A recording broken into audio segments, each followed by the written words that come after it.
Hey race fans, I'm Nicole and I'd like to welcome you back to another episode of Madness Monday.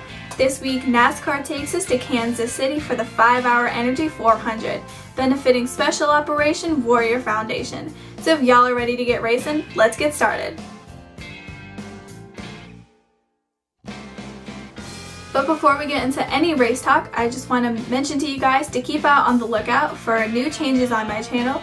As you can see, I changed the backdrop of my videos, and you can also see a change in the content of my videos. Previously, I've been doing more lap-to-lap coverage, but what I really hope to do in the future is to do more NASCAR news in the media. So I hope you guys like the new format. We're just going to test it out this week and see how I like it.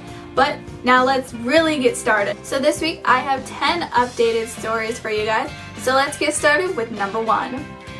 This past Saturday, Kansas raced its very first night race, and Jeff Gordon was able to keep the lead off of Kevin Harvick for the win at the 5-hour Energy 400. This was the 4-time champion's first win of the season, but his third here at Kansas. During the race, Jamie McMurray in McDonald's number 1 had his car burst into flames as his right front side of the car hit turn number 3.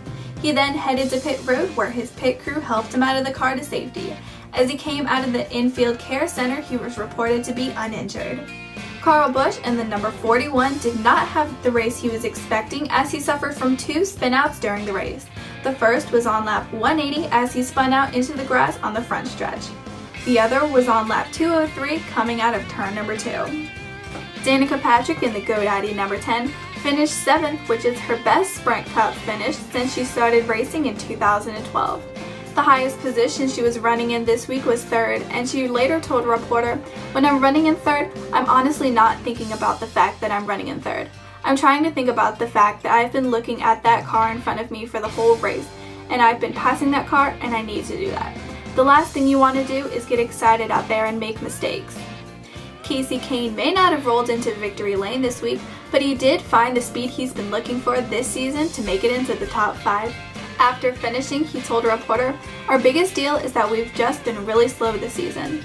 Really haven't been inconsistent or anything like that, just been slow each week. We had that Goodyear tire test, and I felt like from that point on, we actually had a really fast car." Coming in at number 6 is Carl Edwards and his re-signed contract. His 3-year contract with Roush Fenway Racing runs out at the end of the season. Do you think he'll re-sign? But he's been with Roush Fenway for the past 10 years and has yet to win a Sprint Cup championship. Today, on Monday, May 12th, Jimmie Johnson will be presented with the key to the city of Charlotte, North Carolina, presented by Mayor John Claude Fetter.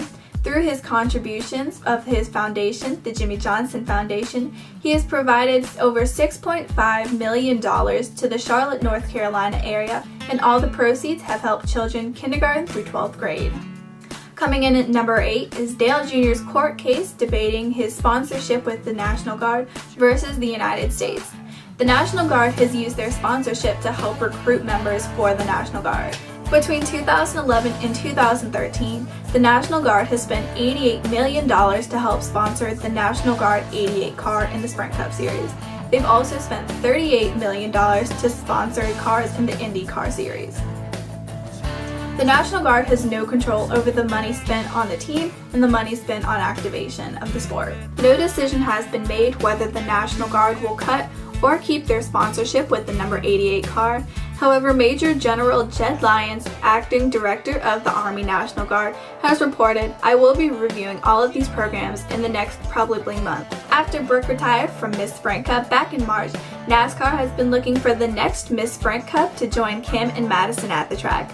You can follow Miss Sprint Cup on Twitter and Instagram at Miss Sprint Cup, or on Facebook, which is facebook.com/Miss Sprint Cup, to get 4 clues as to who the next Miss Sprint Cup will be. Speaking of Miss Sprint Cup, today Cam and Madison tweeted out the top 10 drivers of the Sprint fan vote. Remember that the top fan vote winner will race in the Charlotte All-Star race this weekend.